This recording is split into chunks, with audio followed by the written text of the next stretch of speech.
Buenas noches, mi nombre es María Fernanda Pimentel. Soy estudiante de la Cátedra de Contabilidad de Costos 3 y el tema a tratar de hoy es la planificación del control de presupuestos de los costos. El control de presupuesto de los costos nace a finales del siglo XVIII por el gobierno de Inglaterra porque ellos querían planificar sus gastos. El sistema de presupuesto se establece en Venezuela el 30 de diciembre de 1958, en el cual se encarga de supervisar y controlar todo lo que son aquellas comisiones administrativas públicas nacionales. En la actualidad esta oficina se llama ONAPRES, Oficina Nacional de Presupuesto. Cuando nos referimos a lo que es presupuesto, estamos hablando que esto es una herramienta esencial para planificar cómo se determinan los recursos que se necesitan obtener y cómo utilizarlos en el lugar y en los mejores resultados posibles. Cuando nos referimos a lo que es el control de presupuesto, es una herramienta indispensable que nos ayuda a controlar y a gestionar la empresa y anticipar cualquier problema que se pueda presentar en la producción. La diferencia que existe entre lo que es el presupuesto y el control de presupuesto es que en el presupuesto planificamos qué es lo que vamos a necesitar.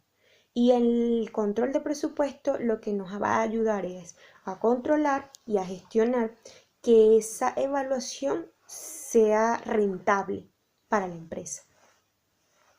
El control de presupuesto se basan en unas ciertas fases, en el cual tiene que ver lo que es la previsión, la planificación, formulación, aprobación, ejecución y coordinación, control y evaluación del presupuesto. Los pasos a seguir para realizar un control de presupuesto se basa en lo que son los cálculos de ingresos y patrimonio, los cálculos de gastos fijos y los cálculos de gastos variables.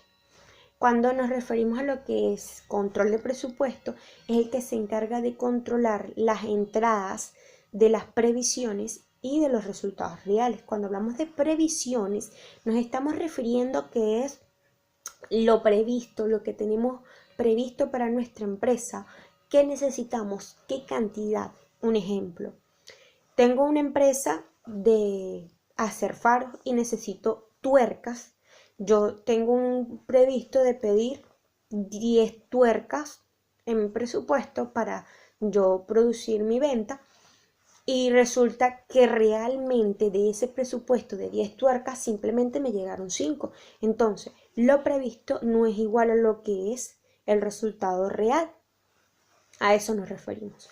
Cuando estamos hablando de las ventajas del control de presupuesto, es la cuantificación de las desviaciones que hay y que se determinen las causas. Esas son las ventajas que nos da a nosotros el control de presupuesto.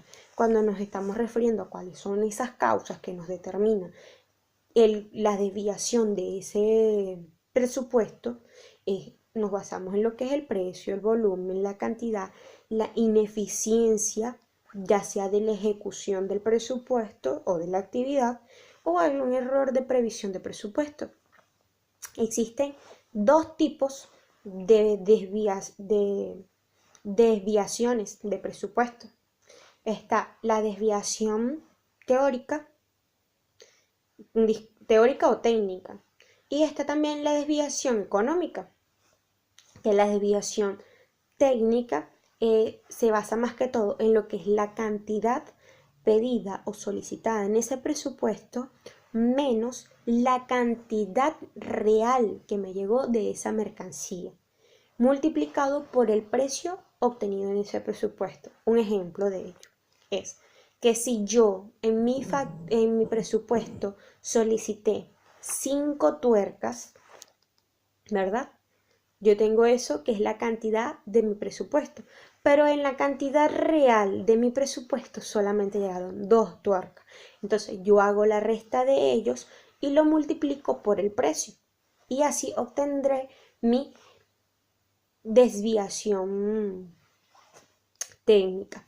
También existe la otra que es la desviación económica, que se trata de precios, que es el precio presupuestario y el precio real. Eso es un ejemplo, que una tuerca a mí me la presupuestaron en 2 bolívares y resulta que el precio real, según la inflación, ya no sigue dándose ese mismo presupuesto y debes de cancelar 2 bolívares por tuerca, cancelo 10 bolívares por tuerca. Entonces hago la resta de ellos y lo multiplico por la cantidad de tuercas que me enviaron.